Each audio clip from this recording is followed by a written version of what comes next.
Dear students, college education online teaching में आपका स्वागत है।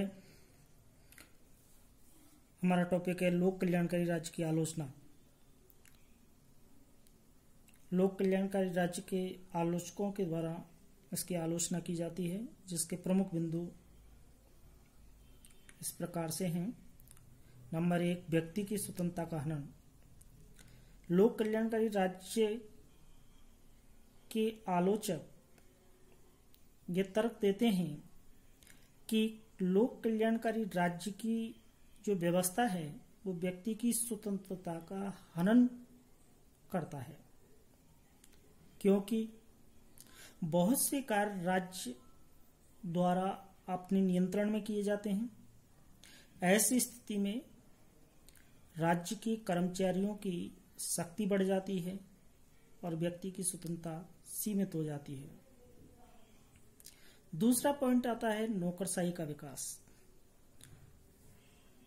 लोक कल्याणकारी राज्य के अंतर्गत नौकरशाही की शक्तियां बढ़ने का डर रहता है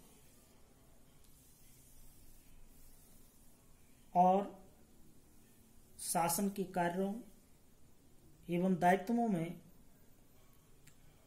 वृद्धि के कारण प्रशासन का जो ढांचा है वो बहुत अधिक विस्तृत हो जाता है। शासन की सत्ता सरकारी कर्मचारियों के हाथों में आ जाती है, तो इस प्रकार से नौकरशाही का विकास होता है। तीसरा बिंदु है प्रेरणा का अभाव। लोक कल्याणकारी राज्य द्वारा उपलब्ध कराई गई सेवाएं सभी नागरिकों को समान रूप से प्राप्त होती हैं। ऐसे में सेवाएं उन व्यक्तियों को भी उपलब्ध होती हैं जो स्वयं अपनी समस्या का समाधान करने में सक्षम हैं या क्षमता रखते हैं। बहुत से ऐसे व्यक्ति भी होते हैं जो आत्मनिर्भरता की आवश्यकता को नहीं समझते हैं और वे राज्य पर आश्रित हो जाते हैं। तो इस प्रकार से प्रेरणा का अभाव उत्पन्न होता है। अगला बिंदु है खर्चीला शासन। लोक कल्याणकारी राज्य काफी खर्चीला होता है, क्योंकि सभी कार्य राज्य द्वारा किए जाते हैं, जिससे राज्य पर आर्थिक कार्यभार पड़ता है। अगला बिंदु है समग्रवादी शासन का डर या भय। लोक कल्याणकारी राज्य के अंतर्गत समग्रवादी प्रवृत्तियों का विकास होने लगता है।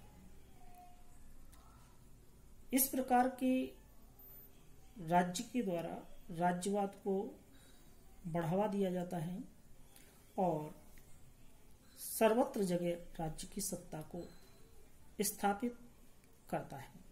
तो इस प्रकार से समग्रवादी शासन का जो डर है वो लोक कल्याणकारी राज्य के अंतर्गत आता है।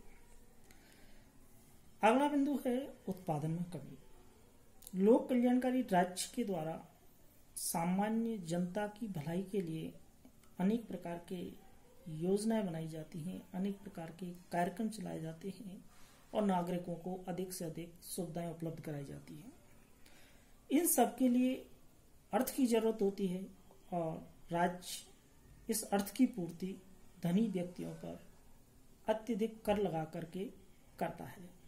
इससे धनी व्यक्ति हतोत्साहित होते हैं और वे अपने उत्पादन में या तो कमी कर देते हैं या फिर उत्पादन कार्य को बंद कर देते हैं। तो इस प्रकार से लोक कल्याणकारी राज्य है उसकी आलोचना हुई। अब देखिए लोक कल्याणकारी राज्य की समस्याएं क्या हैं। तो लोक कल्याणकारी राज्य को अनेक समस्याओं का सामना करना पड़ता है। इनमें से प्रमुख समस्या है आर्थिक साधनों का अभाव। लोक कल्याणकारी राज्य नागरिकों को अधिकतम जन कल्याणकारी सेवाएं उपलब्ध कराता है। राज्य के द्वारा अधिक से अधिक लोक कल्याणकारी कार्य किए जाते हैं। इन सबको करने के लिए भारी मात्रा में आर्थिक साधनों की आवश्यकता होती है, जबकि वास्तविक स्थिति यह है कि राज्यों की आर्थिक स्थिति बहुत कमजोर है। तो इस प्रकार से आर्थिक साधनों का अभाव है वो राज्य के सामने खड़ा होता है। दूसरा है नौकरशाही की समस्या। लोक कल्याणकारी राज्य के अंतर्गत राज्य द्वारा अधिक से अधिक कार्य किए जाते हैं और ये कार्य व्यवहारिक रूप में सरकारी कर्मचारियों के द्वारा किए जाते हैं।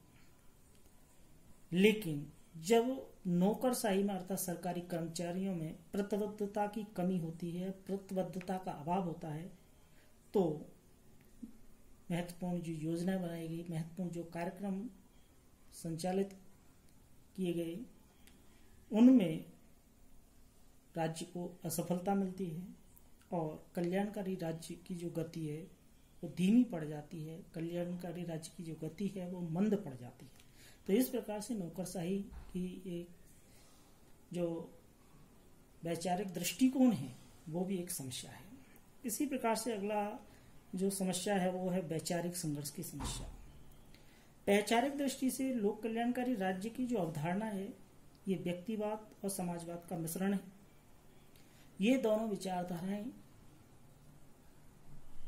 अलग अलग हैं, लेकिन दोनों विचारधाराओं में समन्वय स्थापित करके और लोक कल्याणकारी राज्य में इनको स्थापित किया जाता है, लेकिन इनके बीच में समन्वय स्थापित करके और एक संतुलित मध्यम मार्ग अपनाना एक बहुत ही बड़ा कठिन काम है। तो इस प्रकार से वैचारिक जो संघर्ष की समस्या है वह भी लोक कल्याणकारी राज्य के सामने आती है। तो इस प्रकार से हम लोक कल्याणकारी राज्य की आलोचना, लोक कल्याणकारी राज्य की समस्याओं को समझते हैं। Thank you.